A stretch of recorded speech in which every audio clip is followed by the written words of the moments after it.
we're here to deliberate the game of the year for 2025.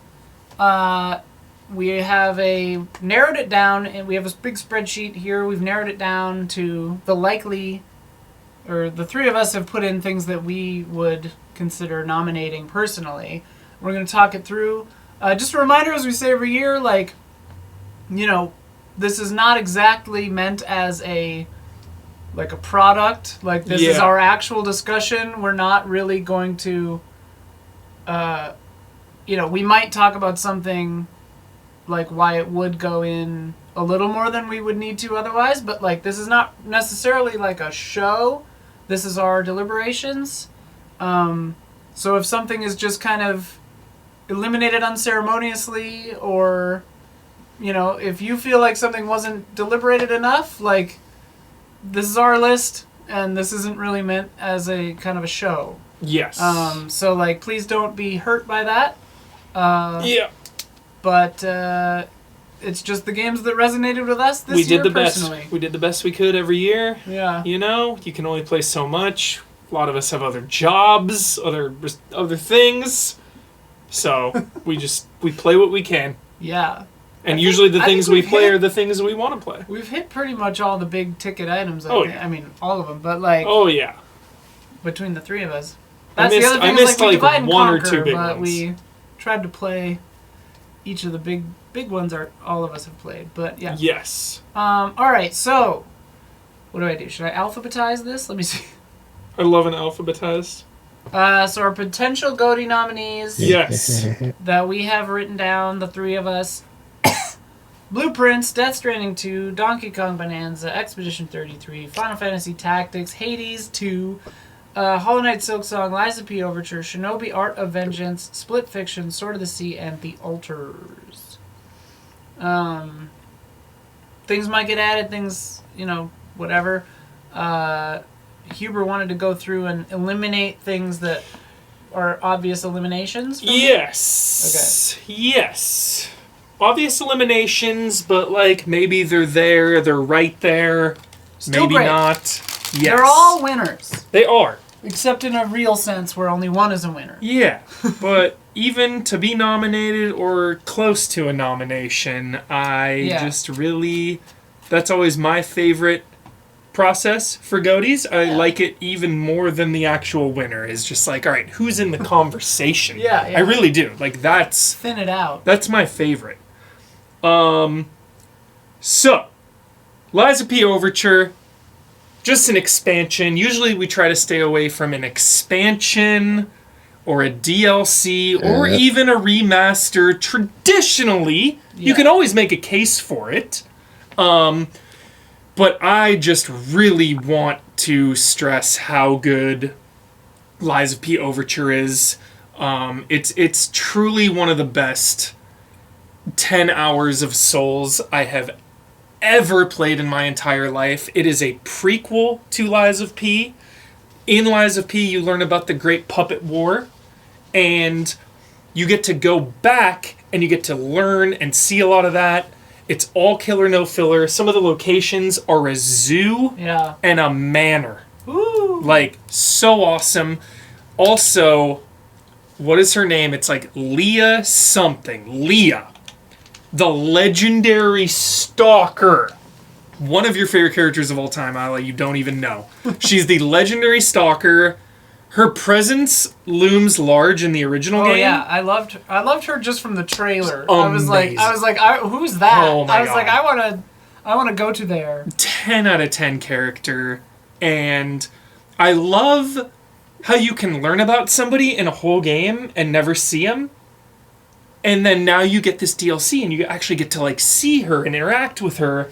And Lies of P doesn't traditionally do this, but there will be minor spoilers. We're going to avoid everything, but to talk about GOTYs, there will be spoilers. You have to talk a little bit about it.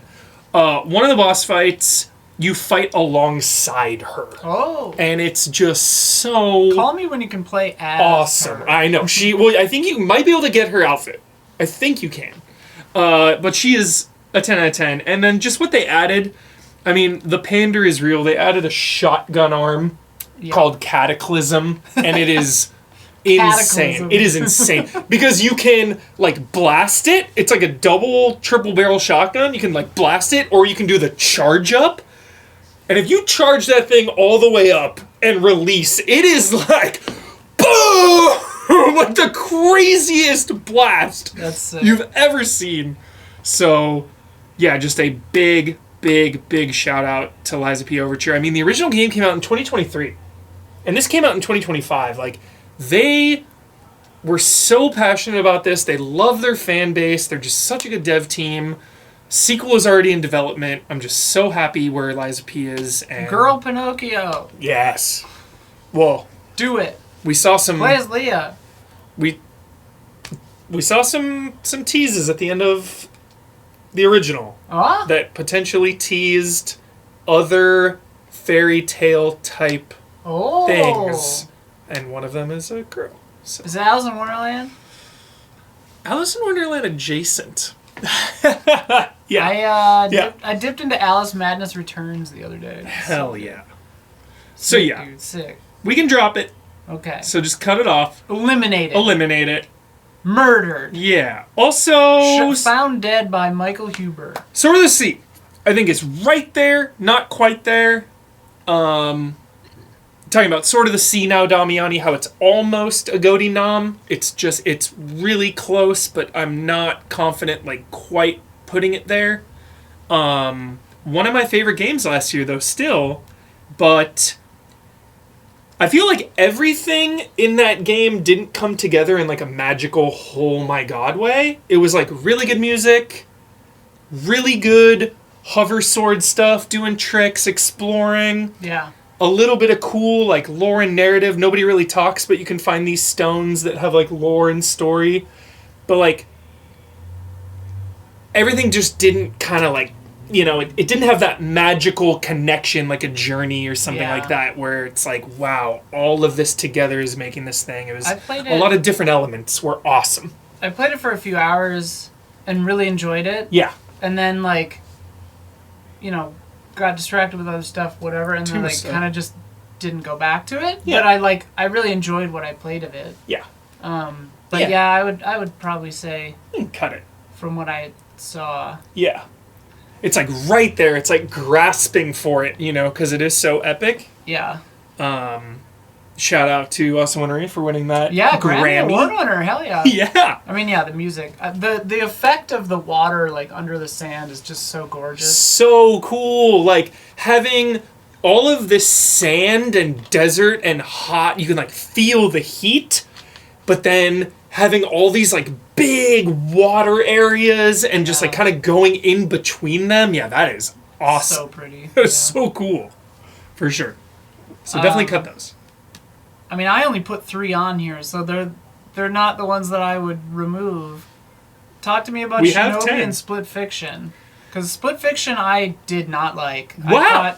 I played, like, a good portion of it. I thought the writing was, like, shockingly bad. Whoa. Which is funny because it's a game about writing. Yeah. Go ahead, Damiani. Yeah, please, Damiani. Yeah. I had zero interest in the story. I just like enjoyed the game. Like, I think it was just more of that co-op split screen, you know. Yeah.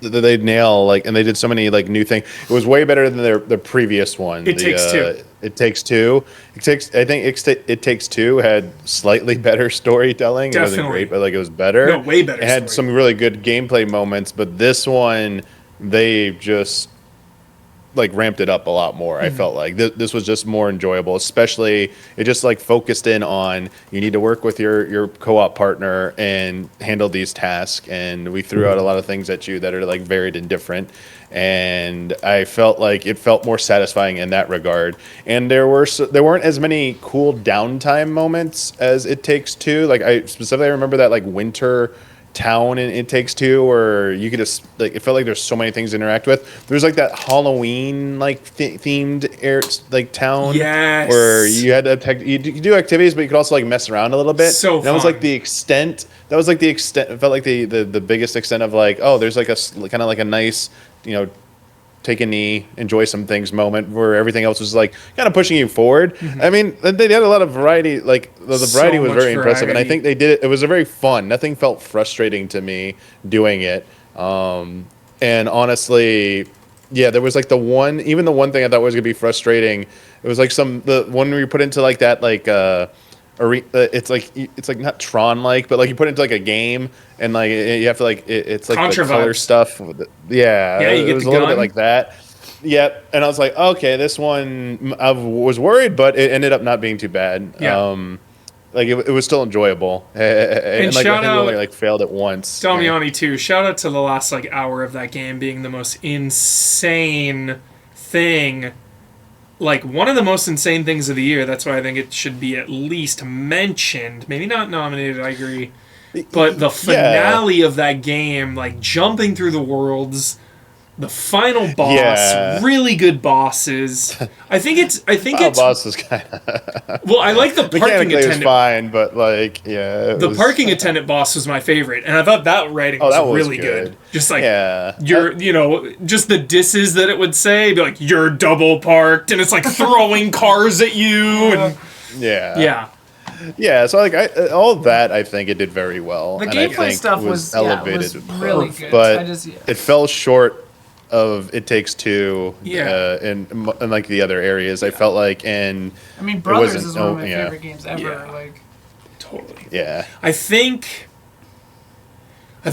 something can be said for being a follow-up. You know, being a sequel and being a follow-up. I feel like if if It Takes Two hadn't existed or something, and Split Fiction came out, everyone would be like, "Goaty, right here." Like, this is insane. a lot of people are. A lot of people. Yeah. A lot of people love it.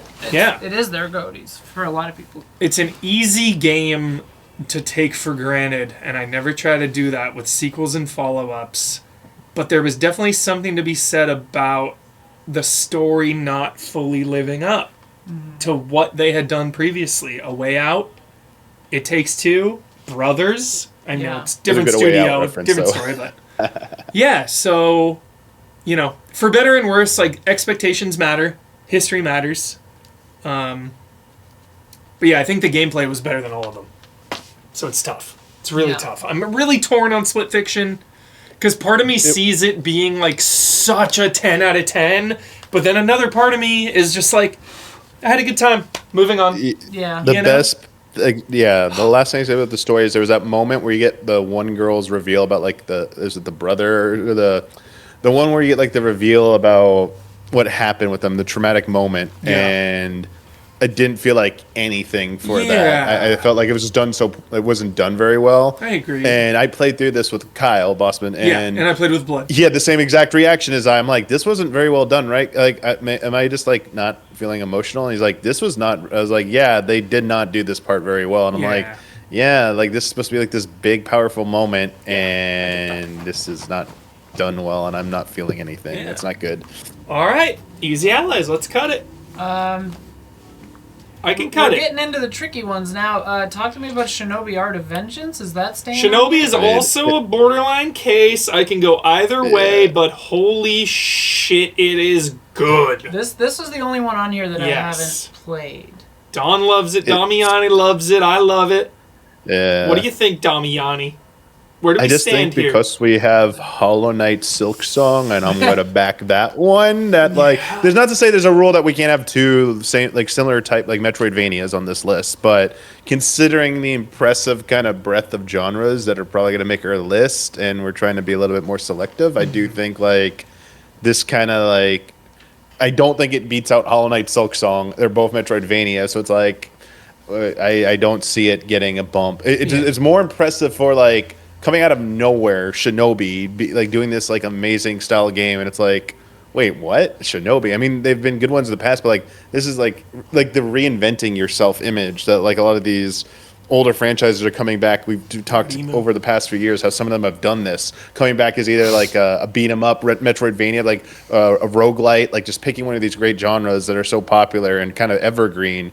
And just beyond that, I mean, it's not even the design. It's just like the combat and the power-ups and everything, and like the traversal mechanics. It's just so very good. It's just when we get to Hollow Knight is better in every regard to me. Yeah, but still, even like you compare it to Hollow Knight, and I know there are Metroidvania elements in Shinobi, but it is still more like level based. It's level. So yeah, sorry, it's level So based. I like it's not kind of quite that Metroidvania. hybrid. Yeah, I like the hybrid of like back, the old, but exactly. Yeah. So I do you're like not that. like. Yes, and like that. That's I do like that approach because it's for people who don't like the immersion of backtracking. Metroidvania, where it's like how it's so tedious to backtrack. Mm-hmm. This is more, hey, you got you either leveled up and are more powerful, or you got an ability. Would you like to go back? There were some things you couldn't do in the previous level, but like they're not necessarily they're not essential to advancing per se. Yeah. They're just like you can go back and do this Yeah. and get more out of the game, and like that's like a good way to that's a good way for optional. But I do think when there is something to be said about a Metroidvania where you care enough that you want to go back and and then you have the game is good enough to like make you remember those moments. And obviously that's just like a difference of opinion there. But in terms of like just pure like side-scrolling action, this was very close. Like I think to like Silk Song. I mean, The combat, and Silk Song is a sequel that is building upon a very already awesome, gameplay system that existed before. So I think like this game even being discussed here is like amazing. Like it's amazing that like I'm saying like Shinobi is a potential contender for Game of the Year. Yeah, and which is funny because like it's like also just to me in my mind just eked out like Ninja Gaiden Ragebound. Ragebound, right? Yeah. I keep forgetting 4 and Ragebound. Ragebound, the side-scrolling one, like which is like I'd put just below So them. It's like good. it's like. Yes, this was a good This year was for, such like, a, and they came out like right at the same time too. It was so awesome. That was like Damiani, so dude. I just want to give a last shout out to the Shinobi execution mechanic in this game. Yes. So what you do, how it's presented, visually, so you have to when an enemy is low on health, they'll be like marked. And then at any time you can do L1 R1 and you'll fucking like anime teleport execution them. Yes. But and that'll reward you with like health and ammo. So it's really important because it's a pretty challenging game. Not like insane, but hard game. So then it becomes like, all right, I'm going to try and get like 3 or 4 enemies at the same time low on health and then do one where it's like boom, boom, boom, boom. Because if you do, the more you have in a single one, the more rewards and health you get. It stacks. So it's like, oh my god, that was so addicting. It was so addicting. Yeah. That's cool. Shinobi like, it's a sign execution. of like like doing like good like combos against enemies, and then like knowing like becoming good enough that like we're in the hits, like it's gonna get low enough I'm gonna be able to execute on this, and then like doing that, but also like those challenge skull things where it's like almost like some of them are like it's required, and those get brutal too. Like those things like really put your skills to the test, and I kind of like stuff like that. It's optional, but like you like getting through those, it's like I like a game that pushes you to master like the different aspects and see like what you can do with that skill set. It's like you might have been playing this one, it's like, well, we're going to require you to try this, but it might get you to think in other levels like, wait, what if I start playing this way, maybe it'll be a little bit better. And shout out to Orochimaru for being able to summon the giant snake, the snake ninjutsu you have in it. I was like, Orochimaru. And also like we'll still be able to talk about all these games in our personal picks and all that too. So it's like we will still be able to mention them in the stream. Definitely. Do we want to then eliminate it as a nominee? We can eliminate it. Okay. It doesn't feel good to ever eliminate Split Fiction and Shinobi, but we must. We must. We're down to 8. Are there any other... And 8s. 8s and 8s. Are there any others that we think we could eliminate, or should we talk about the games now, or... Yeah, let us see. We're down to Blueprints, Death Stranding 2, Donkey Kong Bonanza, Expedition 33, Final Fantasy Tactics, Hades 2, Hollow Knight, and The Altars. Tactics, 10 out of 10, but... That's my only thing, the whole remaster vibe, it's 30-year-old game, it's a 10 out of 10, it's a classic, but... I'm glad they brought it back, and people got to maybe just slept on it, or weren't alive or whatever, got to like play it, and showed how this game's amazing, and they need to make more of these. Hopefully, that like it lights a fire to like maybe we should make another Final Fantasy, like a new one, and But and they did do a lot of work on it. Like they did the voice work. Like they made a whole they had to recreate the original one because they didn't have the code anymore. Effort, totally. And then they made like an enhanced version, and they added added some like stuff in there, and it is, you know, they did a good amount of work, so it's like on the higher end, I would say.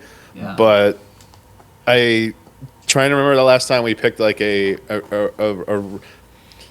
the last time we picked anything of this nature was Resident Evil 4, which is like Which a won spiritual the- reimagining of Resident Evil 4, which is, I think, More of a a remake. different caliber than Final Fantasy Tactics Ivalice Chronicles. Like, Yeah. even the enhanced version is like, it's just new, slightly updated visuals and voice work. It's not in quality of life. It's not like a whole new game. Eh.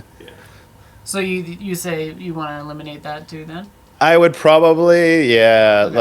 like if it was like legitimately like a contender for winning, I'd be like, yeah, like I wouldn't like want like it was like stronger and like obviously in its time it should have been, you know. I mean, this- it yeah, is it's a an game of all-timer. all It time is an for sure. all-timer. Yeah. It's an all timer, yes, So All-timer. for sure. Yeah, this is one of my 3 that I wrote on here, but I kind of agree. Like, But, yeah, like, it's an all-time best yeah. game of all time, Yeah. and it's a really good effort of a remaster. But yeah, like for games of this year, Yeah. I mean, I still think it's one of the best games of the year. But I agree. And shout out to, like Damiani was saying, just having it accessible to yeah, everyone who missed yeah. it. And if you didn't get to play it, like, Yeah. there's nothing better than like that. it gets hard going down that rabbit hole because like you have to start making like excuses. Yeah, for, now are like, we other ones. nominating, Why like, Breath Red of Dead the Wild, like Redemption Switch came 2, out this it's year, like and that it's was like just GOTY already, like- and it's even better.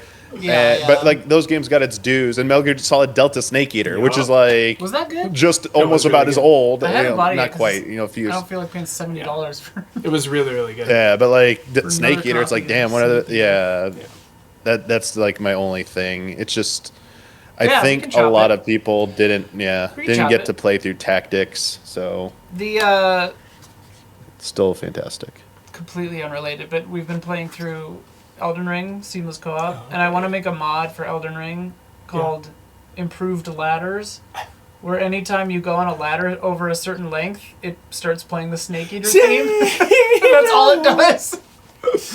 I thought you were gonna say like add a calculator class or something. Oh my Elden god, Ring somehow. yeah, that would be sick. That would be sick. Yeah.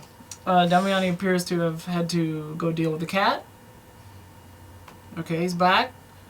Alright, so then we're down have to seven. 7, which is an odd number. There are 3 of us. Lucky number 7. If we can get rid of one more, then it's 2 each, and then we're to write. But I mean, obviously, we don't need to make decisions based on that. Yeah. But So there Yeah, are yeah, yeah. only 2 games here that I've not finished, but I am deep in both. So I got to give the full caveat. I have not finished Donkey Kong or The Alters, but I am deep and I'm familiar and I've played and I'm obsessed with both of them. 10 out of 10. I played. 10 out of 10. I got like the first power or so in Bananza, and then stopped caring. Whoa, Which it's is crazy because so everyone fun. says it like gets better and better as it goes. So addicting. Yeah. So I just didn't finish it. Cuz I didn't feel interested in finishing it. But like But yeah, that one for me for me I don't care about it, but I know it's definitely one of the best games of the year. Yeah, it's so Like everyone good. says it's incredible. So good. The Alters was one of my favorites. It's fucking awesome. Go ahead, Damian. Yeah, I didn't play the Alters. That's the Yeah. I want to Yeah. nominate it out of just pure respect. It's- Like, it is so awesome. Yeah. It is such an interesting experiment of a game. So Damiani, if you, I don't know how much you know about it, but it's basically it's like different versions of yourself or something. You right? clone different Or versions of something. yourself, but you can pick Yeah. which Yeah, ones. Dolsky. So it's like a social management and like base survival management sim game. Both parts of which are so fucking addicting. They're really fun and it's really well done. And then like the running around third person adventure element of it is like you're going out into the world, you're trying to like get the resources that you need to like build the base to get to the next area you're trying to escape this planet. And there's a bit of a like ticking clock because The sun is coming. the sun when it gets too close to you, it's like deadly. So you're basically outrunning the sun. Which on on normal difficulty I never found that like the pressure I thought was really well balanced, where it was like fun but never like it never felt unfair. Totally. I'm nervous constantly, but I'm like, okay, but I'm not like fine. freaking out to the point where it's not fun anymore. Yeah. Like I'm still like able to dick around and have fun, and like it feels the card game. It feels realistic. Well, that they added that like the month we played it. God, they added that in December. Fun. So they added a game den with a card game that you can play in like Triple Triad or Queen's Blood or whatever. And I played a lot of it. But like the balance is struck so well because you are trying to keep everyone happy, keep everyone's needs met, and they're all versions of yourself. So there's like an interesting kind of like psychological thing going there. But like they dialed in the stakes perfectly because you don't have any of that like the fate of the world is not at stake in this game, but you don't have any of that stuff that happens in other games where it's like, hey, the world's about to end, can you help me find my cat? Totally. Like, you don't have that because it's like, okay, like we could all die if we're not out of here on time, but me taking the time to like relax and play a game of pool with the technician mental health will actually help both of us like in the long run, so it's like it's a great point. It's like, well, the balance is really good in this game, and I just thought it was really cool. I think it is easily the coolest game of the year. Yeah, like it is the coolest, and it's unique. And it's made by I think the same people who did Frostpunk. Crazy, but it's not like deadly punishing like that. Mm-hmm. Can we spoil one tiny story beat to really just drive it home? Sure. Okay. Yes. So, just general warning to everyone. Spoilers are on the table. Spoilers for everything. This is spoilers for Goaty, for anything, not just this. We're gonna we're gonna have to get into stuff. This is your like warning. Yes. We haven't spoiled anything yet. We're spoiling stuff starting now. So, the decisions and the like, it's a really good mix of like, let me choose this decision, right? So you have a lot of choice there, but then sometimes you have to like actually do something in the game mechanically to make that decision possible. Yeah. Which is awesome. So it's not only like visual novel, Life is Strange, I just pick that, okay. It's like, all right, I pick that, but then I have to go like do it. And then you have to like, everyone will say like, I hate this idea. Yeah. And then you still have to say like, I think we should still do that. Yes. And like some of the characters will get mad at you. There's a point in the game, in the middle of the game, unless you're like min-maxing or got lucky, where like you're likely to piss off half your crew and they'll fucking leave. Yeah, they're pissed. So one of the best examples is this character. Because remember, they're all different versions of you. You're cloning yourself, and they are the alters of yourself, and they have a completely different like life history from you. The machine, it's a quantum computer that like technically I think it's re-simulating their life path if they made different choices. Yes. So it's like, what if I made this choice and became a doctor? What if I made this choice and became a scientist? What if I made this choice and became a miner? Yes. Did you have the miner? Yes. So that's what I'm going to talk about. I'm going to talk about it right now. The miner story is crazy. So the miner... Sophia never had the miner. Crazy. And I was like, what?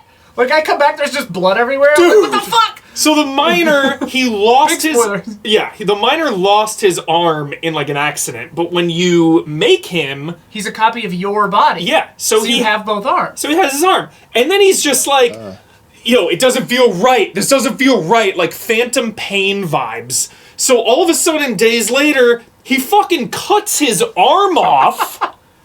Blood everywhere. Like fully... 17. Yeah, he fully cuts his arm off. And then you're just, like, down a person. Because he can't work. He can't work. He's injured. He's, like, really, really badly hurt. So then you have the scientist who's, like, all about, like, we need to work, productivity, like, this is an extra mouth to feed, not doing off his it. Emotions. Like, So then you have the fucking choice of regrowing this guy's arm as a gnarly experiment. The scientist is like, we might be able to. Work.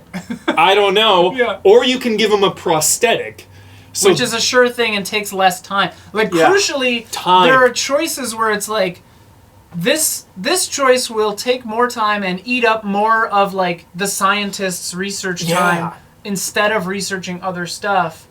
Because those are all such good upgrades. The scientist's time is very valuable. Yeah, and the scientist is literally necessary, but also just, like, very necessary. Yeah. But yeah, and so you're making all these kinds of choices where it's like, okay, like, and you're not even sure. Like, you're like, okay, I think growing this arm would probably be better. I'm just like, I have to do this. But it takes way longer. I'm too curious. I have to do it. But then even the scientist is like, there's a good chance he hates this one and cuts it off too. Yeah. And you're like, yes! Like, and just the 10 out of 10, you know, I always bring up Life is Strange as being one of the best, like, you know, narrative choice games, like Telltale, all that stuff. I feel like Alters is just in that top echelon where every conversation you have, because they are all so different from one another, it's like, okay, how do I be the boss of this crew, but then also keep them happy as well?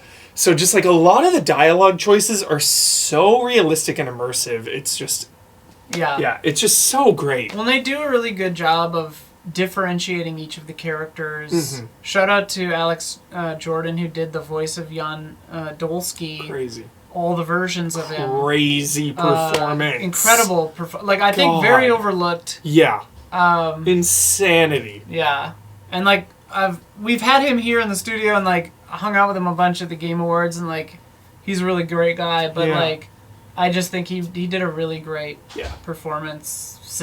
A bunch of really great performances. Yeah. Lock it in. Okay. Lock it in. Lock it in. Yeah. Absolutely. Okay. Locked in. Lock it in. All right. So are the rest of these just locks, or are we thinking... Because Blueprints for me is a lock. Blueprints is a lock. Okay. We can talk more about it. I understand Blueprints enough, and Absolute lock. I think it's fine. Death Stranding 2? I'm for Death Stranding 2 on the beach. I'm a lock. I'm a lock on that. Lock that in. Donkey and I'm for Kong Donkey Bananza? Kong, unless Lock it. who's... Yeah, I mean, I liked what I played of it. Expedition 33. I want to lock it. You I want to lock it? I know you two are not as high on it. I think... Here's my thing. Like, go ahead. I truly, in my heart of hearts, believe this is one of the greatest turn-based combat battle systems of all time in the history of the genre. I will die on that hill forever. I truly believe it. Full force. One of the best combat anythings ever. It was so good. Every single one of those characters could carry their own turn-based RPG by themselves. Mechanically. And you have 5 different ones. Yeah. I know parrying and dodging isn't for everyone, but I love that they are like, there's multiple difficulties, and parrying is harder, but it's more rewarding. That's why there's dodging, which is way easier in the game. It's like, even me, when I was like freaking out about parrying, I was like, oh, just dodge this. And I thought of you a couple times with the parrying and the dodging, because there were so many times when I was like, this is just music.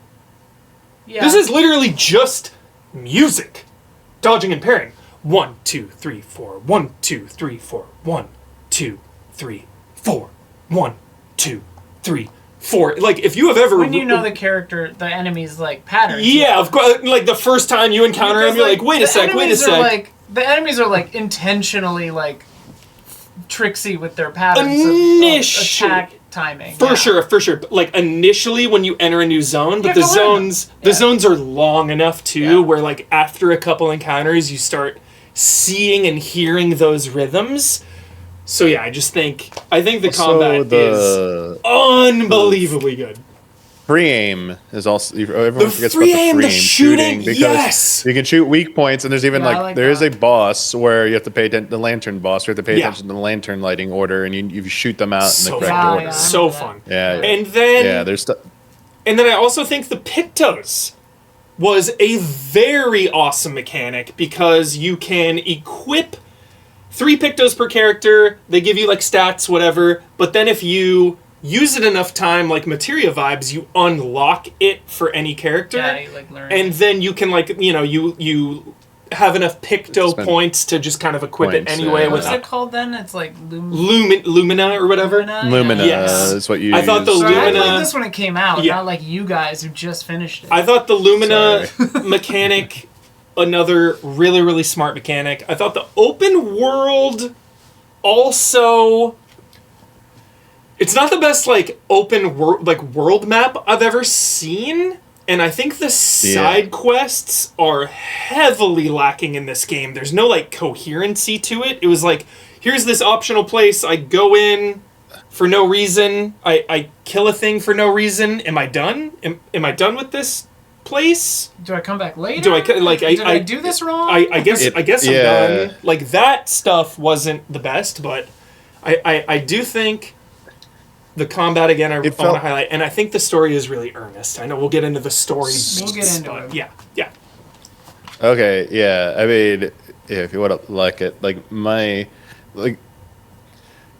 the story at a certain point for me becomes murky. No, I do think like Murky. the ending is a lightning rod for like debate and intrigue. Reminds me And of I'm The still Matrix, wrestling whether or not I think it's like how good it really, if it good or not it is. Like I'm still not entirely like sure what I truly feel on it.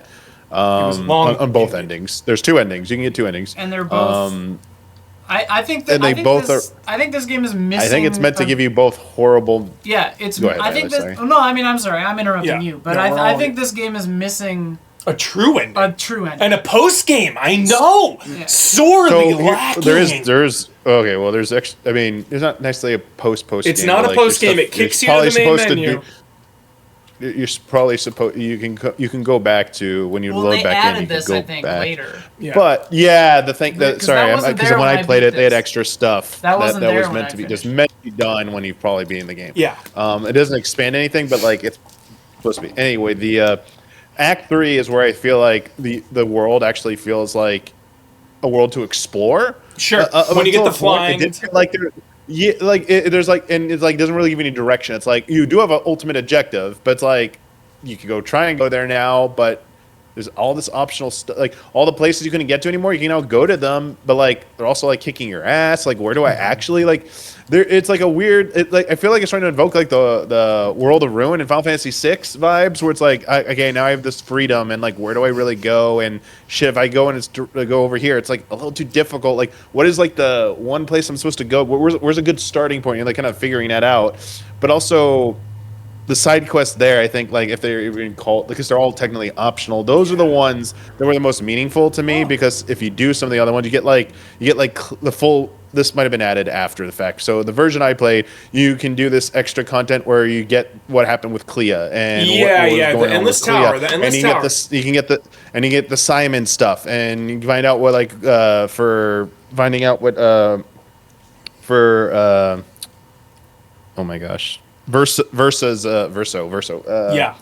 friend who's on the Expedition Zero. Expedition Zero, dude, Simon. who was basically thought he was dealing with we would get a whole fucking mess, right? But like thought he was doing something for his love, but was really being manipulated, Painterest, sorry, and ultimately regrets his decisions. But that's something like way more interesting than. But I wish that would have been like required because I didn't know. I had to look it up and see if it was like otherwise I would probably not done that stuff because I was a little like overwhelmed by Act 3. So I do think the structure of Act 3 is a bit.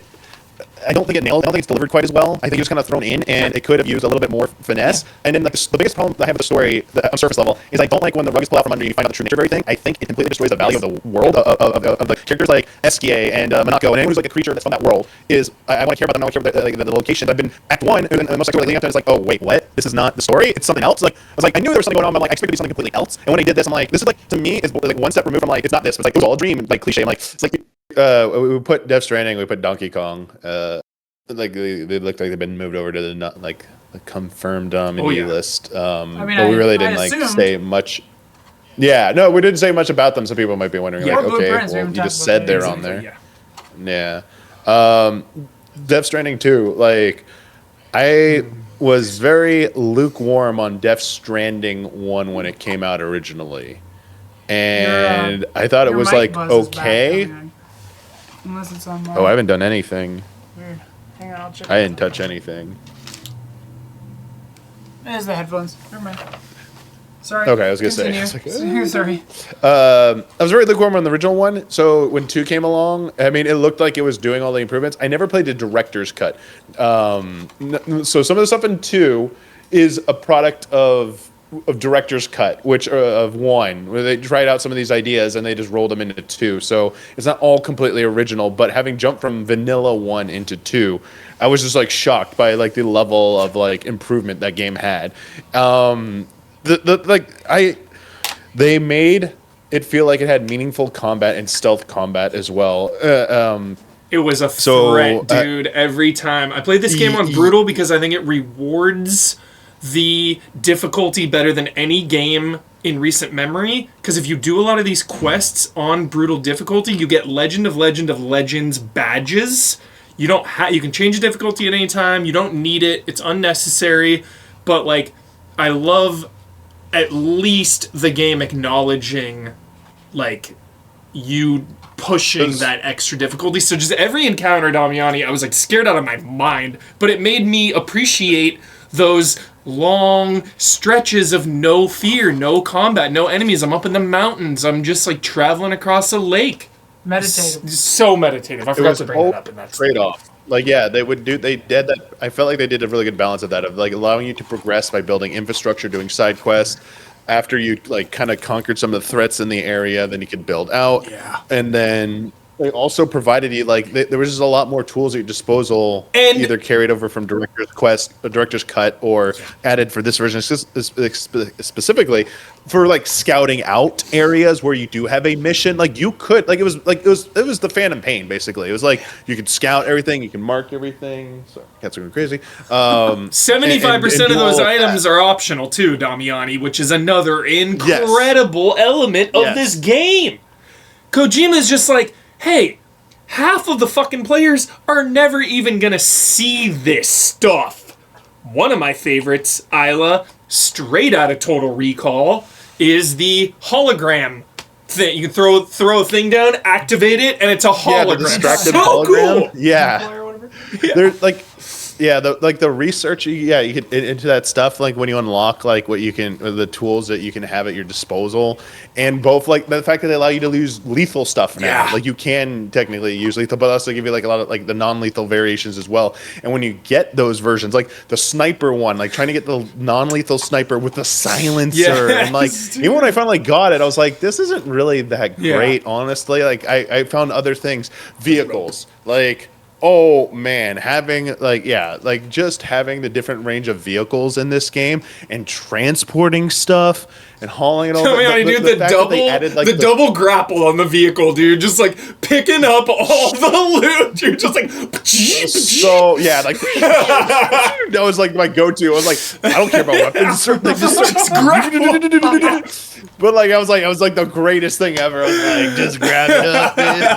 Like, this is so cool.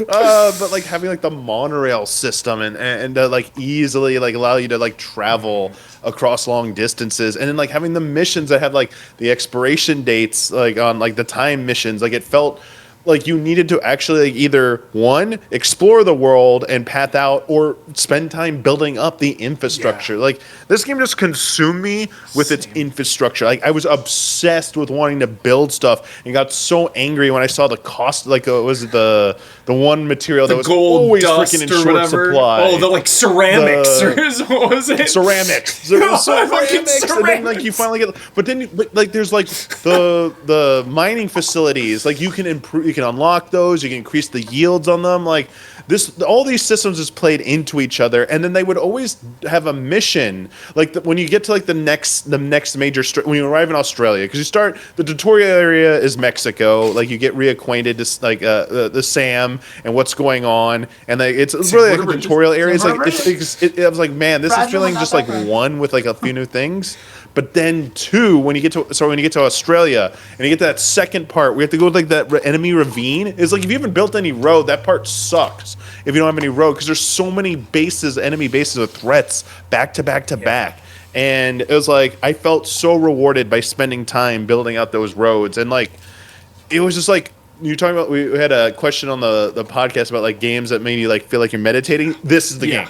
Death Stranding 2, building roads is like my meditation. It's like so good. Yeah. Just build those roads, man. So good. And just hoofing it too. I mean, sometimes I would take such a long roundabout way to get to somewhere, and it didn't even matter because it felt so natural and, like you were saying, rewarding. Just like completely bypassing an encounter by going like all the way around. Yeah. Yeah. Trying to figure out those ways. Now, I will say one of the games, in my opinion, one of the small detriments is while they do try and place, like, especially human enemy bases a little bit more strategically to cause some, like, a little bit more, like, those forced moments of tension, the BT stuff felt like you could really circumvent a lot of it. Like, after, like, the early part, like, there's the first one up in, like, the rocky area, like, when you first arrive in Australia that, like, damn, it's like ravines and stuff. I got to be really careful. But once you get some tools and stuff, I was actively avoiding BT, and it felt like in 1, it's a lot more forced because it's a little bit more constricted. Fair. So you have to deal with some of the BT situations. You got to go through that. And this one, I'm like, man, I can really. But sometimes they got me. Sometimes they still had some good ones, like especially up the snow mountains. Like they just amped everything up in terms of the environments. Like they cranked it up. Like the snow mountains was like some of the most intense, like, because you get like the oxygen when you get too high up. I'm like, oh my god, like what is this shit? Like this is like, and I gotta, because you can't drive. I mean, you sort of can, but like you're really not supposed to. You need like the special boots, like everything, your gear. Like I just love it. People call it a walking simulator, but like to me, it's a survival game. It's a survival game, and I felt like they added a lot. And then I love the music. I liked 1's music. I really liked 2's music. And I think this story was more fun than the first one. I thought the first one is a little too serious and had a little bit too many, like, and meandered a little bit too much. The guy, I forget his name, and the actor who basically is the Solid Snake in this game, Neil. Oh my god, he was so amazing. It was good, and I think it gave some good backstory, but like it ultimately played like that wasn't like for me wasn't necessarily the focus. Yeah. Like your supporting characters were like the standout here. For sure. I mean the whole Magellan crew, but also Neil's the Magellan crew. But also was Neil's like relation to Sam and whatnot. There's some awesome revelations there that are integral. I gotta say again, we're allowed to talk about spoilers. I will say the reveal about like fragile stuff was great, but tomorrow. The BB tomorrow, like who that actually is, I was like, I like that. There's some people who hated that. I'm like, no, I thought that was pretty good, and it made sense when you do the Neil stuff, like what was going on. Like she was, it was like, and also it kind of does retcon some stuff in 1, but like it makes it make more sense now. There's like 1 or 2 things that don't make sense in 1, but it can be explained away very easily. It's not like, oh god, that destroys everything, but. Otherwise, like I love that, and I know this is the one I gotta know about Huber because I think you're not on the same page with me. I think you have a different view. I freaking love the Higgs shit in this game. When he gets his revenge at like the 2/3 part, when he finally like, I'm gonna kill you over and over because you're a patriot. You're gonna keep coming back, and I'm gonna burn you. And he's playing the guitar like an he's just like BB song. He's tormenting him with BB's song. It's like, holy fucking shit! Higgs just went to a new level for me. I was like, damn, this guy's a villain. Yeah, I liked him more in this one, but yeah, he's fine. He's fine. He's very one-dimensional. Yeah. I'll give you that. He is very one-dimensional, but like, they found a way to have fun with him, guitar. Especially that. Dude, did you not like the fucking nod to like Metal Gear Solid 1/4, dude? Final fight? Yes. Actually a 10 out of 10. Actually a 10. Actually a 10. I was like, this is that song. I was like, oh my god. And please, this is like they watched. Oh, please tell me you raised the Pizza Man's rank up. Dude, I was not expecting that. I was like, what am I fucking seeing with this? I did everyone. There's so much optional secret shit in this game. It is crazy. Oh my god. Isla, if you rank up the random pizza maker, it's in the middle of nowhere, so irrelevant to the story, you do not need to do it, takes a lot of time, whatever. If you do it, Yeah. You unlock his bunker, you go inside, and then you are just randomly greeted with, like, a fucking raid level Jet Li movie fight scene between you and the pizza man in the kitchen. It's out of control, and then you unlock rubber pizza dough that you can, like, throw at enemies. You like throw pizza, and then you learn, like, martial arts moves. You start, like, doing bicep for no reason. I was like, hell yeah. When I saw that, I was like, this is the best. This is the greatest. He like, says... This is random. So many people have missed this, but it's so good. He says, no one will ever stop me from making my pizzas. And it's just...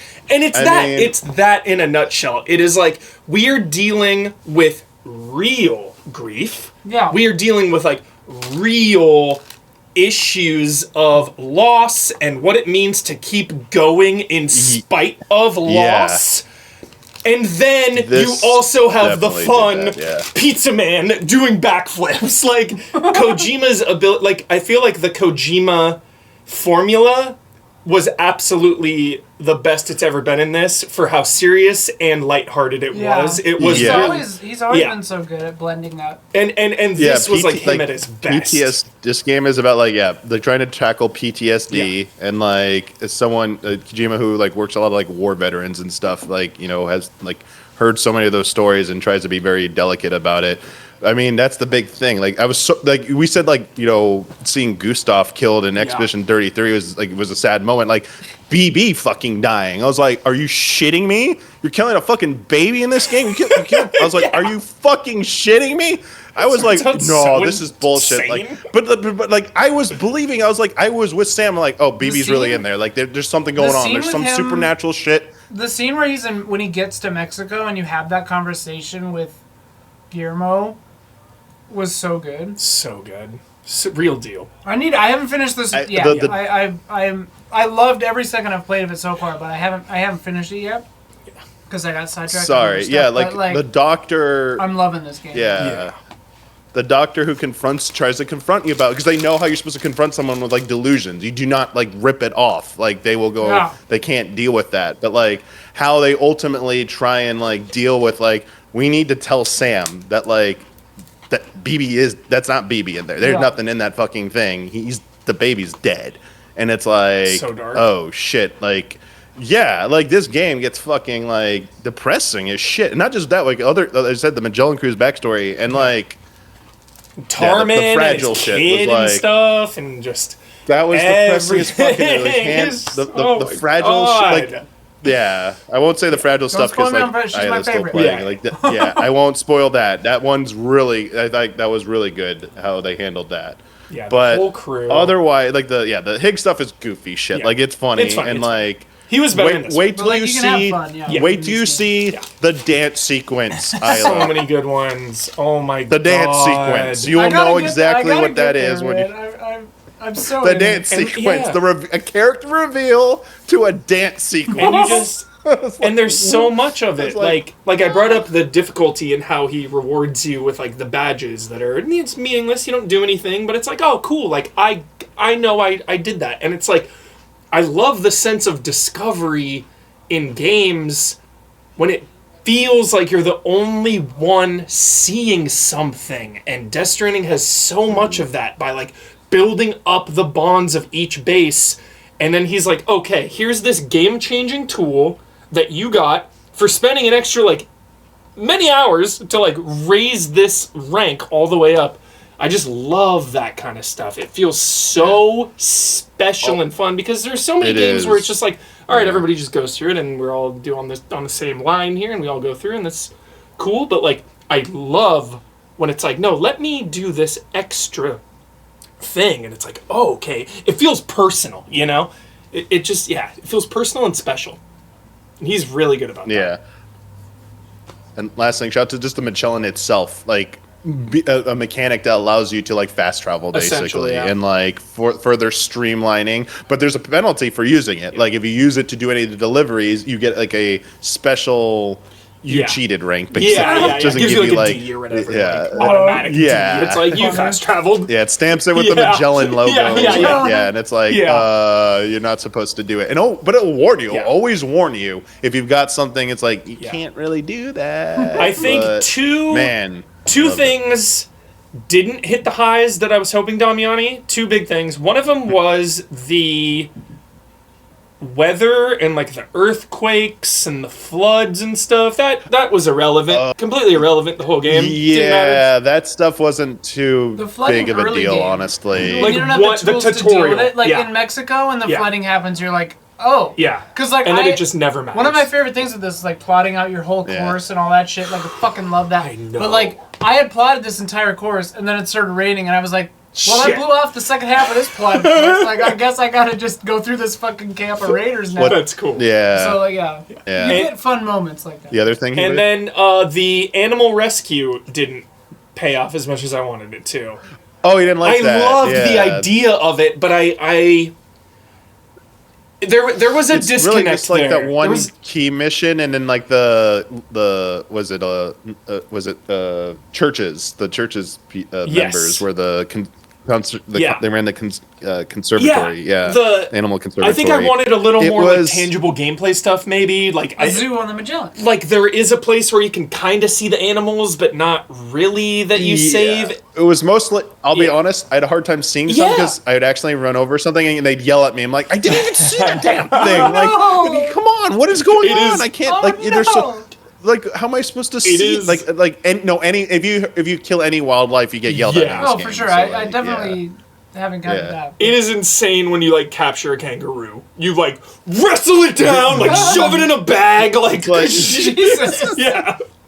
It's so crazy. Yeah. Tactile giraffe wrestling. Yeah. Giraffe? Kangaroo wrestling. Kangaroo, yeah. But yeah. Kangaroo, yeah. Incredible game, the vastly one superior thing- to Death Stranding 1. Oh, yeah. Yeah, the degradation stuff though is always still a pain to deal timefall. with. Like the timefall, Yeah. like everything. Hardcore. I mean, that's why I was glad I leveled up my highways to level 2 to get the little the shield on time top. shelter. That definitely was. But like worth running into it. another It's player's time spe- shelter is always like so clutch, or like somebody else's battery recharge. You're just Yeah. like, oh shit, yeah. That too. Should we have yeah, connected? that Should we have asynchronous nature of the multiplayer. really Yeah, cool. that like people it's still there. It's still good. You played it early enough though. Like everyone was begging for ceramics. No one had any. But Yeah. like other than that, like yeah, 10 out of 10. good stuff. And Two then, more, right? Yeah, the only ones we haven't really talked about are Blueprints and Donkey Kong Bonanza. Let's do blueprints. Okay, I mean, Blueprints is like, to me, just like, this would be my pick, probably, like, or I mean, definitely, but like, Masterwork. I mean, I have 800 photos on my phone and 60 pages of handwritten notes to play this game. But like, the beauty of this game, and I think the genius of this game, is that you can come at it purely as a strategy. I'm trying to get to room 46, like, and I'm just dealing with the RNG and I'm going for it, and I'm not really engaging with any of the external puzzle stuff. I'm just, trying to do a strategy game about building a house, and it's like a roguelike, and I'm building a house, and that's For the fine. first objective, that is what it is. Well, like, Get me to the top first and foremost. the strategy of the game is like, yeah, like a huge part of it. And like, Yeah. I've never seen a game that so interestingly merges like strategy and puzzle the way this does. I think that it, just the core gameplay of it just, to me, feels so good. Mm-hmm. I love the art style. I love the music. I love the characterization. I think the narrative, is sparse but really meaningful. Mm-hmm. It hits well, especially, I mean, I haven't seen all of the like post sure. game. Yeah. Yeah, you don't even know about some of this I stuff. got that- like half of the red envelopes is right. Okay, yeah, there's some Yeah. crazy late game Yeah. shit that is so nuts. But Truly, like, when but they it's do a story about fascism. It's a story about revolution. It's a story about a mother and a daughter, and a father and a daughter. Go ahead. What are you I was just gonna say when we do personal picks, I want to bring up, best post game Oh, this. yeah. Like 2025 just had such good post games. Like credits roll, keep going, see even more epic shit. Like it was such a good year for that. And Blueprints is one of those. Oh, for sure. Examples. I mean, like 90% of the game is after you've reached room 46 in Blueprints. And it's insane. I mean, you are organically learning forever in this game. It's like, right, your first steps, you walk through a couple rooms, you're like, wait, why is that going down? Oh, that's how many steps I have before the day is over. Oh, like the basic 101 blueprints, right? Then you just go all the way into the post game, and then you start learning even more shit. It's like you are constantly learning in the most digestible, natural way.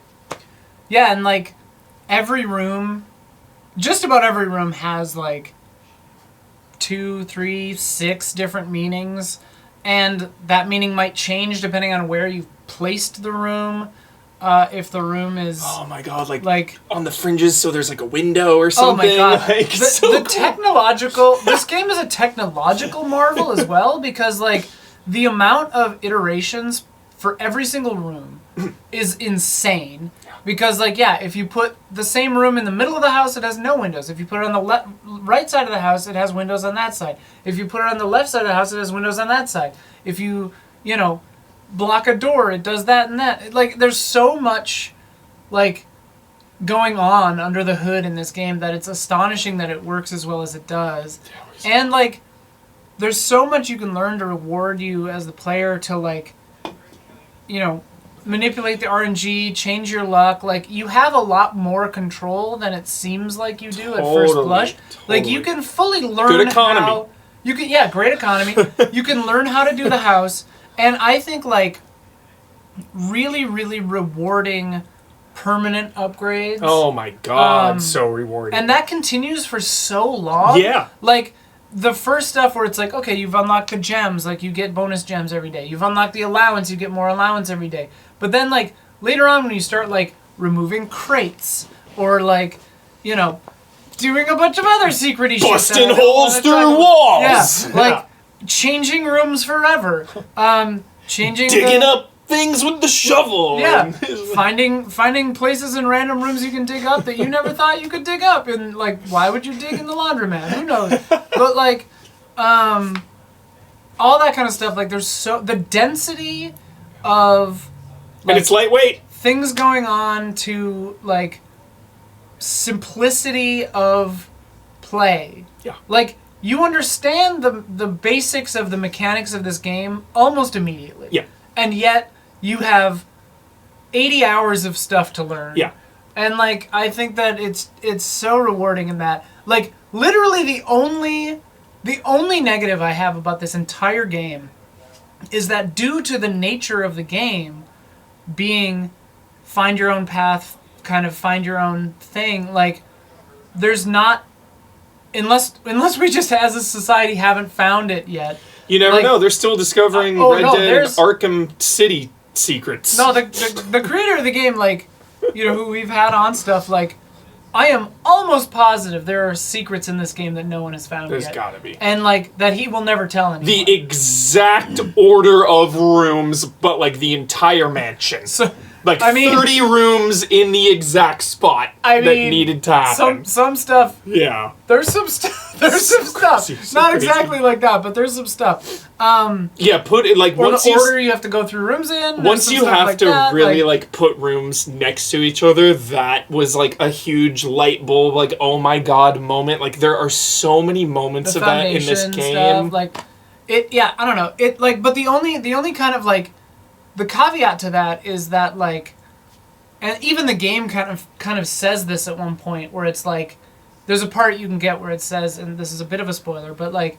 it says like, the journey ends, the journey never ends, and it's like, that's kind of the thesis of the game, where it's like, you can play this as long as you want. Yeah. You can find everything that you want to find and stop when you want to stop. Yeah. And like, there's still one thing that I saw in the game that's modeled because it's in cutscenes that I'm like, I really want to be able to get to it. Yeah. And it's so enticing. Oh. And I haven't checked on the forums in the last few months. Maybe somebody got it, but like, I don't know, man. can you gotta get check. to it? You gotta check. Like, I couldn't figure out how to get to it, and I've done Aravi. Like, I've done it. Her and Wishnov were like fucking combining powers, and like they still couldn't figure it out. Well, this was the beauty of this game is that we got it like 3 weeks earlier, or whatever. And I got Jason a copy as well because I was like, I need someone else to talk about this with. Like, I was doing fine on my own, you know, like, and we wouldn't give each other solutions, but I just wanted someone to like geek out with, you know. And so he and I, it felt like us, and I didn't join because there was. Discord, there was the press Discord, and Schreier was in there. He was as obsessed with this game as we were, and like he was like. He had, like, spreadsheets and all this stuff, you know, and he would share them, and he'd be like, don't look at this if you don't want to get spoiled. You know, he was very good about that. But it was like, you know, and I didn't even join the press Discord because I was like, I don't want to, like, don't look at me, you know? Yeah. But, like, having Jason to bounce off ideas with, and we were both, like, taking copious notes and all that stuff, it was very special. I would say this game, more than any game in the year of 2025, existed outside of the game. Like, you know, when we have a good Souls game and we all gather around the water cooler and we're like, did you do this? Did you find this? Did you do that? Like, Blueprints had that magic. Which is just, it's a harder and harder thing to find each year. And it had it in spades. I mean, for 2 months I was just like, wait, what's going on here? Like, wait, if you do that, like, I found this, but what about that? Like, And, like, I know that it's not everybody's cup of tea. I know some people felt like they got burned by the RNG. Like, they felt like they got stuck in a bunch of bad runs in a row or whatever. And it's, like, that is technically possible, I suppose, but also, like, it's not really the point to have, like, a bunch of good runs in a row. Like, it doesn't matter if you have a bunch of bad runs in a row. If you got to the top in 1 or 3 runs, that would be so boring. But also, getting to room 46 isn't even the goal. Yeah. Like, it's the stated goal. Yeah. But, like, once you're the heir, or, like, once you've inherited the house, then like... the game begins. Then the game, like, the real Dark Soul, the real Demon Soul starts here, you know? Like, there is so much stuff. And one of the most satisfying puzzles that I've done in a game involving, like, that unlocks this whole other thing. I don't even want to say anything because the joy of discovery is too great. But, like, it's nuts. Like, there's this whole other thing. And, like, if you even saw it, it's a spoiler, right? Crazy. Like, it's nuts. And it's so intricate. And there are so many cool, weird, like late game, like, with the books in the library and, like, learning all the clues. And, like, it's truly, like, one of the most layered games of all time. But also just enjoyable as a strategy puzzle experience, just trying to get to room 46 and calling it good. Like, that's also good. So fun. You did beat the game. You also beat the game and you achieved it. Like, it's just such a cool experience. And, like, I also just think that it's, like, one of the most unique games, not only of 2025, but, like, ever. Like, it's like, just, there aren't a lot of games like it. I agree. I think it is easily one of the greatest puzzle games ever made.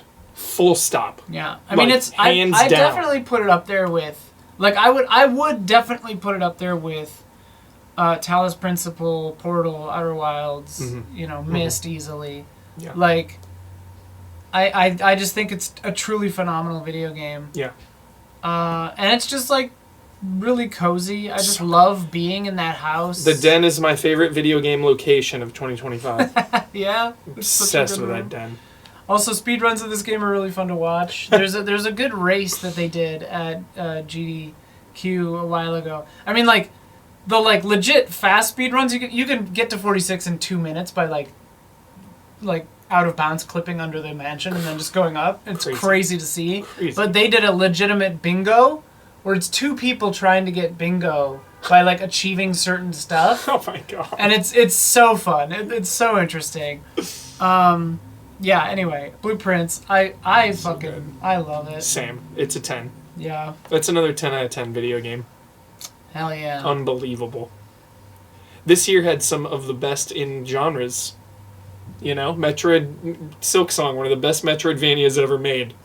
Metroid Blueprints. Silksong. Blueprints, one of the best puzzle games ever made. Hades 2, one of the best roguelites ever made. Like, for real here. Death Stranding 2, probably the best crazy. Strand game ever made. Probably. It is crazy.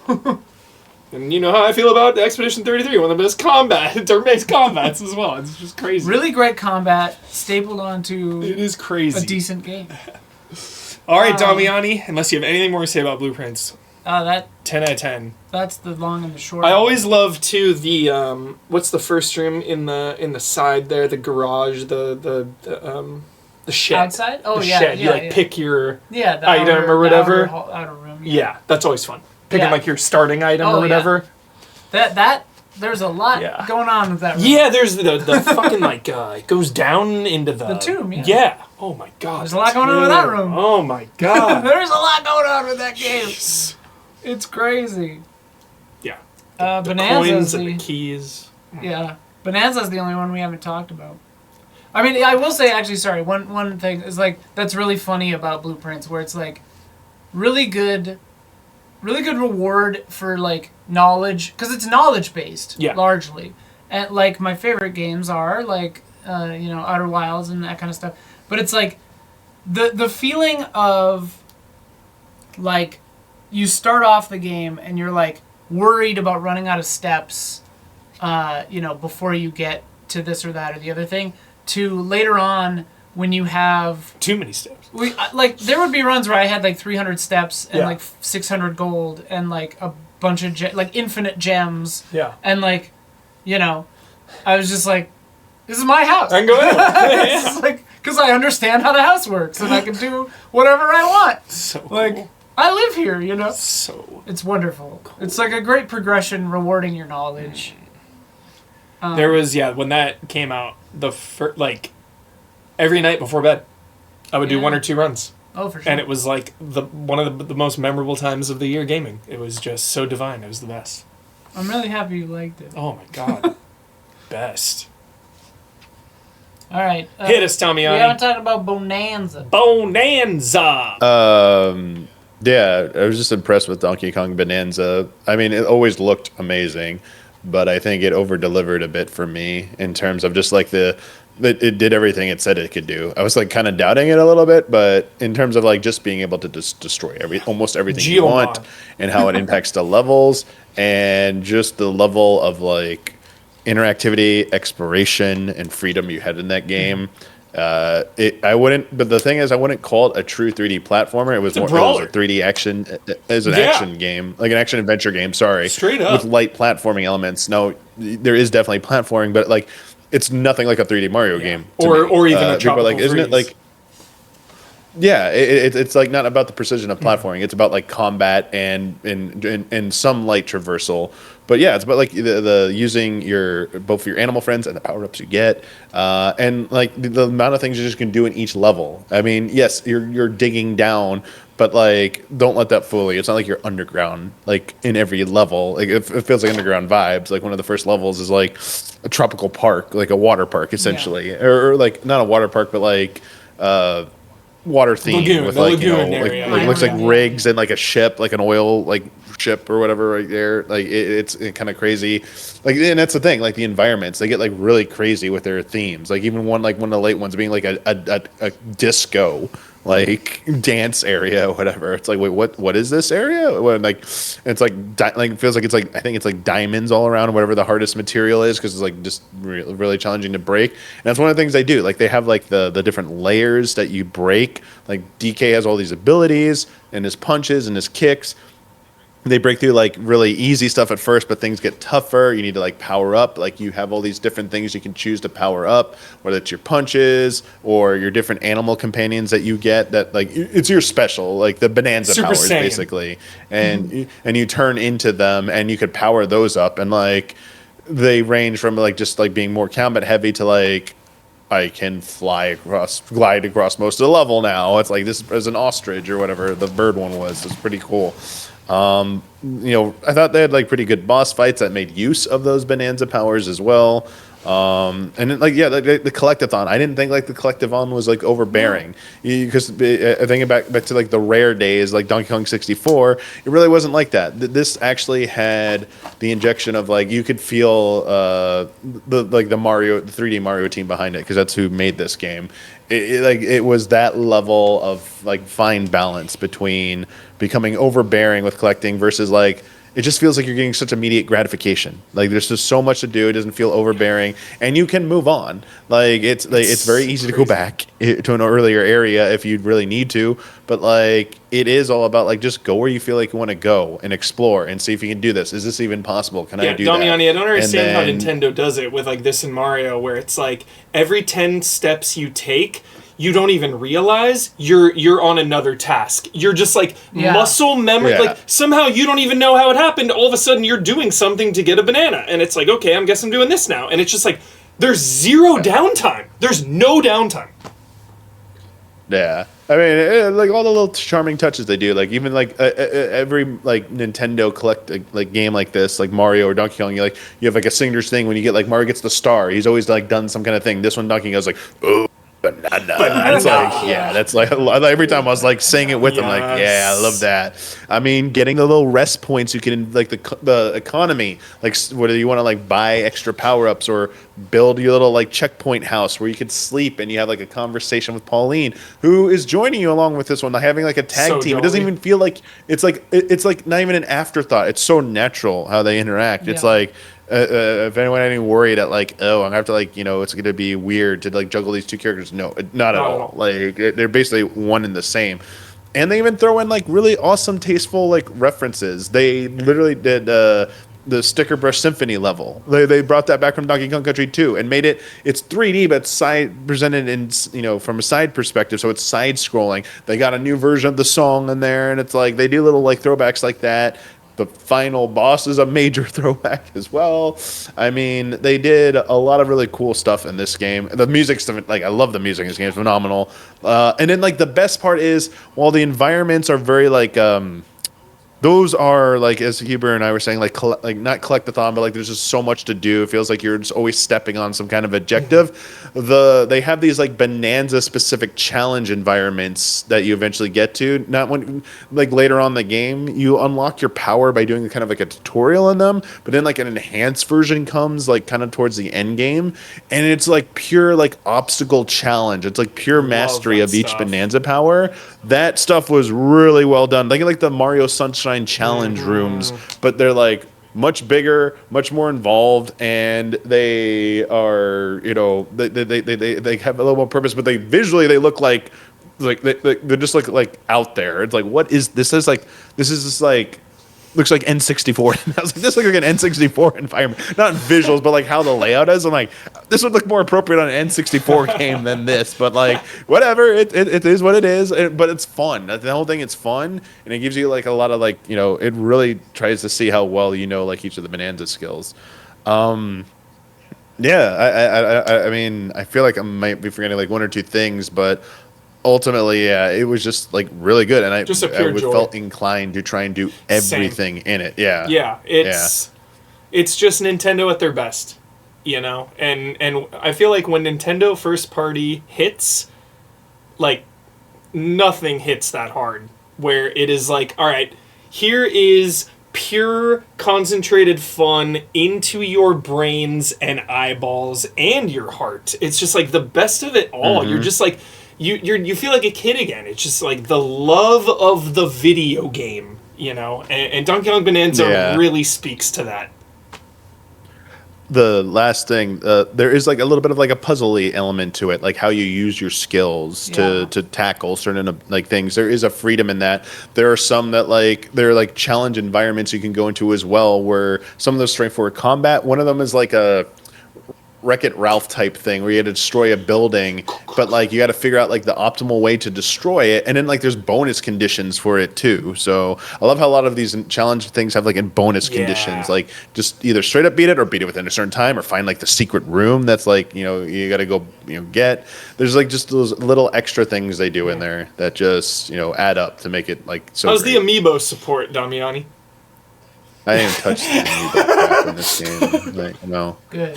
Number one weaponized No. amiibo hater, Damiani. I love it. I'm good. Just after, was it the Echoes of Wisdom bullshit where you got some of the best looking outfits were locked behind amiibos. Like, get that. Just like, clone and then them of all. course Breath of the Wild. And of course, Breath of the Wild having like the classic Link outfits behind them. I was like, "You suck, Nintendo. Go away with this shit. Go away. Like, just let me buy them. I'll pay for them. Fuck it. But like, don't make me buy a stupid overpriced plastic Would you toy pay that I the don't amiibo want." price for the amiibo unlock, Damiani? Is the unlock the price of the amiibo? Not right now with how expensive No, they are, yeah, but shit. maybe I've when they never were the thought of it that way. cheapest, possibly. But Never thought of it now that they're way. like apparently they're unlock- coming back down in The price. amiibo because unlocks they got things in overpriced. every game, though, so Yeah. it's like different. I know. What is Leon gonna unlock Right. in like Donkey Kong? What's gonna happen? Yeah. Well, just Chainsaw? yeah, what's gonna unlock? All right. How do we want? Are you done with Bananza? Yep. How do we want Let's to do it. do this? Yes. How do we want to do this? We should each eliminate one, and then we're so close. See Expedition 33. Yeah, see ya, Expedition 3. That's not our... Okay, so Yeah. just delete that. I mean, it doesn't. I don't imagine the altars getting it. I don't imagine Expedition 33 getting it. I don't imagine Bananza getting it. Right? I mean, stop me if you disagree. I have Silk Song and Death Stranding above Donkey Okay. Kong Okay. in my Yeah, personal. I think it's easier to say who so- your Sure. like Sure. who your horse is and the Yeah. right. Yeah. I mean, for me, it's Blueprints. Okay. I'm on Blueprints, Hades, and Silksong. Are my big three. I Okay, could be so that would persuaded... eliminate Death Stranding then, right? But that's the thing is like, Yeah. are we just voting or are we like trying to argue? We're for trying one? to get it Vibe within it a out? couple. We're trying to Vibe vibe it it out? to get to a couple, and then we'll discuss. Just get So to wait, a couple, and you we're good. both mentioned Silk Song, right? Yes, and we both mentioned Blueprints. Blueprints. Yes. You Yeah. you only mentioned Hades. Did you mention Hades too? I think I'm the only one that's... The only played problem it is a I lot.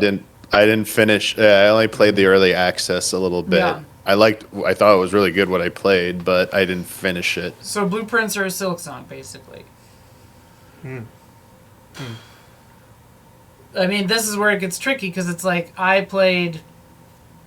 didn't beat Silk Song. It's every I played year. 50 Every year I it's played 10, 15 hours of Silk Song, maybe. That's why when we started this, I was like, this is my favorite part, though, just the list. Yeah. The winner's not as fun as the And list. Damiani, I don't know if you played Blueprints at all. I tried it out just to get the core concept of it, and I understood what they were going for. I was like, I understood why people were frustrated about like potentially frustrated by RNG, but I understood that like I was like, well, having played so much like other like different like tactical games, like well maybe the objective isn't reaching the end right away. Like maybe you're supposed Yeah. to make smaller goals Yeah. first, and like. I was like, I feel like the people complaining are like wanted like immediate gratification, 246 and I think pills, they're being yeah. a little unfair. Yeah, it's not about Yeah. it's not about reaching 46. But yeah, Yeah, I mean, so it's a two-way. It's 2 votes for 1, 2 vote. Well, I guess if we just literally vote, there's 3 of us, so it would have to go down to 1. But then it's just Huber picking. yeah. It's tough. It's tough, right? It's tough. It's... I mean, I guess it's literally just Huber picking. Well, right? this year was so interesting, played right? both, Like, yeah. look at what has won a lot, and that's usually something original, right? So, like, Expedition won a lot. I did see Blueprints win some. A couple, I think. It is like what GOTY is, right? I try to think of so many things. It's like, yeah, you just look at the game in a vacuum, in a pocket, but then there is also something to be said about a new IP, something original versus a sequel. But then that gets weird too, because I really think Hades 2 is one of the greatest games ever made. I truly think it's a masterwork. I think the same thing about Death Stranding 2 and Silksong, where it's like this was a big year for sequels. Ghost of Yote came out. We barely even talked about that. I'm not insanely hot on it, but I love it. It's fine. So it's just part of me does try to sometimes gravitate towards something original if it's close, I guess. If it's like some closer thing, You know, if it was like GTA 6 or like Resident Evil, this argument wouldn't be as important. But I do think when Resident Evil versus GTA 6 next year. But I do think when two games are close and when it's really close and one of them is wholly original, like maybe that does count for a little something extra. Maybe not, though. Again, it's just what you perceive a game of the year to be. Then there's the Silksong story as well, though. I mean, this game, despite it being a sequel, was a big underdog. You know, this was the clown meme for so many years. And like we said earlier, it over-delivered. I mean, this is one of the best designed, feeling video games ever made. There's so much to love. There's a good story. There's post-game if you want to go even harder. There's awesome characters and good economy, and we didn't even talk about the awesome 30-second cutscenes that would happen every once in a while, Damiani, where it's just like every time a cutscene would go down, I would just be like, this is awesome, and it's always 30 seconds, nobody's even saying anything, but it's just fucking magic, so there's just a lot there. So it's, you know how I am, I refuse, it's tough. It's so tough. I could go either way. Seriously, I could go either way. I think both are just incredible. Yeah, I played Blueprints for 2 straight months and definitely thought about it consistently throughout the entire year. I can say the same for Silksong as well. Silksong I put down for a little while and came back to it, but ended up doing it all, true ending and all. And another thing, I'm sorry, I'm rambling. Another thing is with true endings. Damiani, I know you can attest to this. Sometimes true endings will make me hard turn on a game. For example, Nine Souls was a Metroidvania last year or the year before. 10 out of 10 game, got to the post-game true ending. By the time I did it, I was like, fuck that game. Not fuck that game, but I'm a little less on the game. Whoa. Complete opposite with Silksong. The whole true ending journey just elevated the game to even higher highs. Yeah, Blueprints also has that as well. There's a moment, I don't know if you got to it, but there's a moment where, because what you said about the cutscenes, they're beautiful cutscenes in Blueprints, and the stuff that the fortune teller guy. Oh my god, the fortune teller! You, but then you find stuff later where it's how accurate are this guy's fortunes? Probably not very, and but there is stuff with you can find. Spoilers, but you can find the original version of the book that your mom wrote for you. Cool. That has that actually, because it's is it a decoder even? No, this is just mostly narrative, but it's the book that was put out was deemed too political, so they made her change it to the book that was actually released was the watered down version. Crazy. The real book that you find later has the actual real the real message of it, where it's because there's a blue-red political party kind of messaging happening too, and you find her real draft of the book that she left for you much later, and it's she reads it, you hear her voice reading it to you, shit. And it's so powerful. yeah you were crying. It's so intense, and you're just oh my god, Yeah, there's a lot. They're both god tier games. Yeah. The word I always said with Blueprints is special. Yeah. It does feel like a special game. It's certainly one of a kind. It's tough. It's so tough. I'm waiting for Damiani to say something. I don't know. Well, it's hard for him because he mostly played one of them. I'm okay with either winning. I get Blueprints if you want Blueprints to win. That is fine. Part of it, I know it's irrelevant, but Expedition 33 winning almost everything this year. It's whatever we pick, we're fine. Silksong. It's Silksong's it came out, it was great, but people it's nah, it wasn't good enough. The sequel conversation, I think, is, we're not gonna have it right now, but maybe next week. But the sequel conversation it's really interesting because again, Silksong and Hades 2 are easy 10s. Oh, me. yeah. They're easy. I'd give them both a 10 out of 10. I mean, you said Hades 2 is the most well-reviewed game of the year. But it like neither of them really won anything. Not awards. You know. Well, and what's really it's just- crazy is we're talking about 4, I guess, indie games Yeah. for game of the year, if you count Expedition 33 as an That's indie game, which badass. I think it's AA, which is I do think there should be a distinction, but like, It's badass. which is awesome. Like Yeah. that's so cool, but also it's a bummer as to why Hades 2, Silksong, and Blueprints didn't win more awards because Expedition slurped them all up. Yeah, those are 3 of like. I'm not kidding around. Those are 3 of like my favorite games ever made. Yeah. Like It's wow, crazy. wow. Like This year is crazy. yeah. Like Like the- all like those 3 of three those. Seriously, I'd be so comfortable giving all 3 of those a 10. Yeah. Oh yeah. Straight up 10. I mean, like, it is a situation where it's like it kind of is up to you. Well, Yeah. I'm okay, Huber, for whatever you pick. I think they're both. Same. They are Yeah. been convinced to me that they are both worthy, and I am comfortable letting you make the choice. Blueprints feels right. And especially because there's so few of us, and I know how passionate Isla is about that. Damiani's passionate about Silksong, but I also feel like you are like. I mean, you guys both love Yeah. Silksong. And so- we love it.